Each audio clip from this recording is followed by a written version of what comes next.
Yahoo! Welcome, my beautiful brothers and sisters, fellow radiators of love, to Astro Fenixx, flying into the moment yet again and radiating love as always. And welcome to the Shooting Star Daily.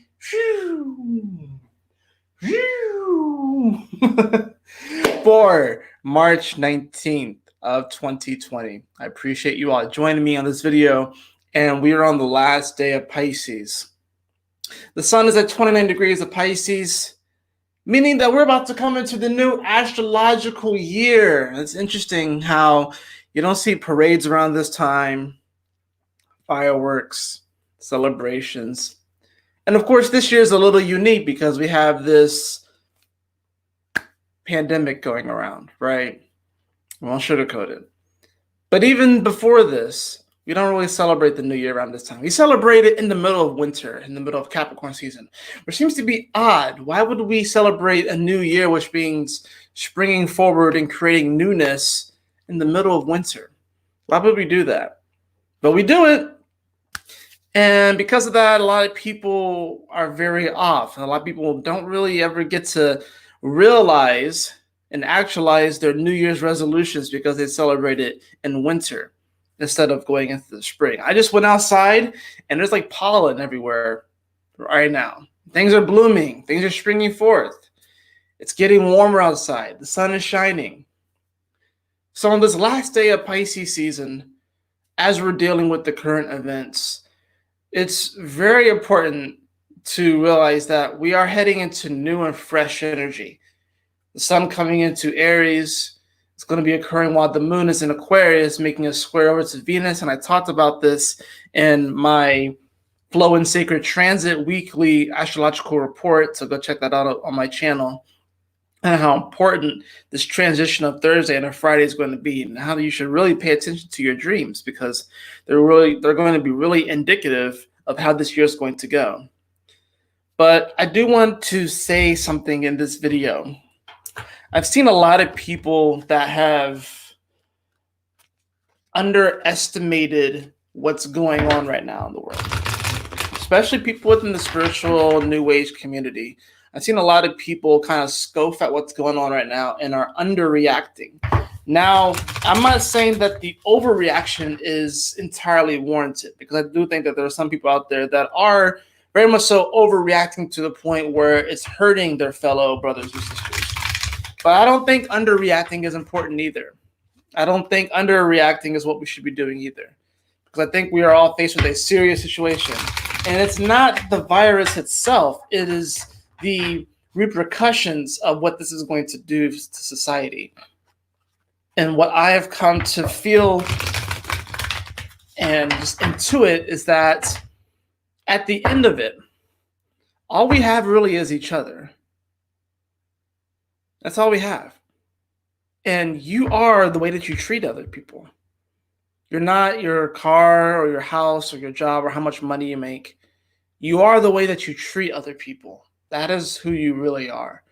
You're not even really all of your accomplishments and all that sort of stuff, but you are the way that you treat people, because that is the energy that we take with us when we leave. That is the energy that we feel from other people that leave this plane of existence, is how we felt with them, how they treated us, what they did for us, what they did for other people.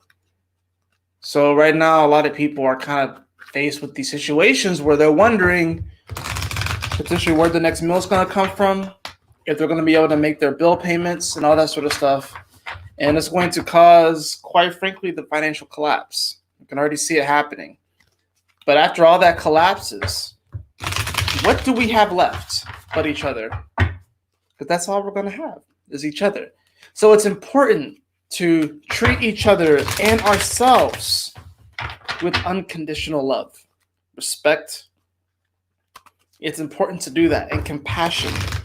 But right now we are clearly seeing that while there are compassionate aspects and pockets of humanity, there is also widespread greed in humanity, which I feel is the issue. I don't think it's ego that's the issue, and I think that this Aries season is going to prove that ego is not the reason for all this stuff. And you see this especially widespread in the spiritual community, how they keep downplaying the ego And meanwhile, Aries is over here sitting here like, y'all can't downplay me. It's not ego. That's the issue. It's greed. I feel that is one of the biggest issues for why we are in the situation that we are in. The greed to succeed, and that success translates to the deprivation of 1,000 people. It equates to other people not having enough or having less than what they had before.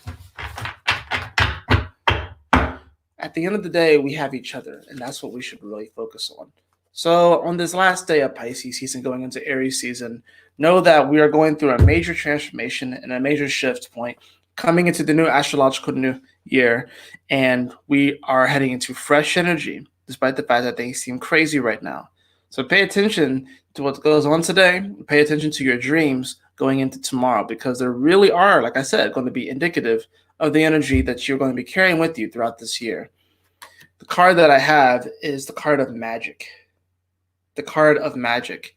The frequency of magic supports our intrinsic ability to grow and expand beyond this moment, to move toward possibilities and expressions that are as grand and profound as we can imagine. All that is required is our belief in their manifestation. There's going to be a lot of magic to this astrological new year, despite the fact that on the surface it does not seem so. But there's going to be a lot of magic to it. But it requires our belief that these things can actually manifest. No matter how grandiose, incredible, benefic, fortunate, magic is actually in the air, even though we can't necessarily feel it. But you have to learn how to radiate that magic. And that's something that really comes from within. Learning to see the magic of who you are. Yesterday, we pulled the card of miracle. Today, we got the card of magic. So you have to understand that you yourself are a miraculous, magical, badass being. And you really can do anything that you want.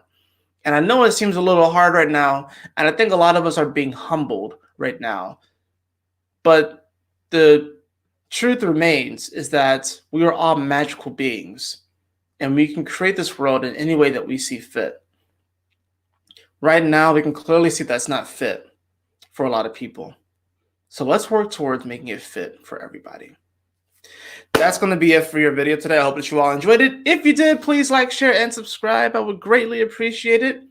And if you'd like a personal reading with me, beloved, you can follow the link in the description below to astrofenixx.com. And as always, my beautiful brothers and sisters, always remember to keep moving forward, to stay focused, and Yahoo! Smile often. Later, y'all.